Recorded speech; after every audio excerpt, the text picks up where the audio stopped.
Families are going to be gathering around tables. Those families, there's no guarantee that they're all going to be thinking the same thing or believing the same thing. And there are basically three choices here.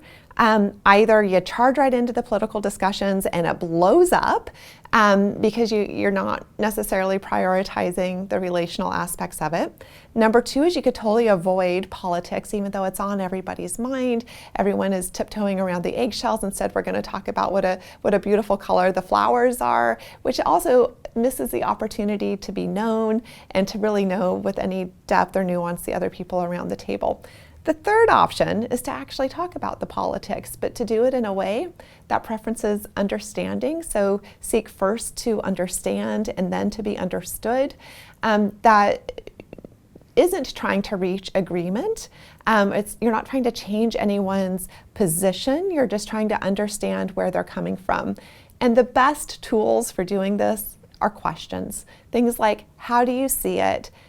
Can you help me understand how you came to that perspective? Or, that's an angle I haven't thought about before. I'm wondering if you can unpack that for me a little bit and tell me more about what's there.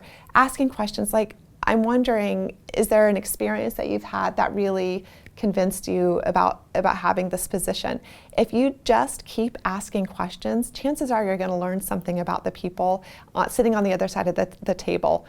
Your parents, your siblings, your aunts, your uncles, the stranger somebody invited over to dinner, and perhaps your mind will be opened a little bit. You'll have some thoughts you haven't had before, and that's, to me, that's the Thanksgiving blessing. So last year we, Heterodox Academy, created this little postcard that we sent out to people in our community, and there was just a blessing at the bottom.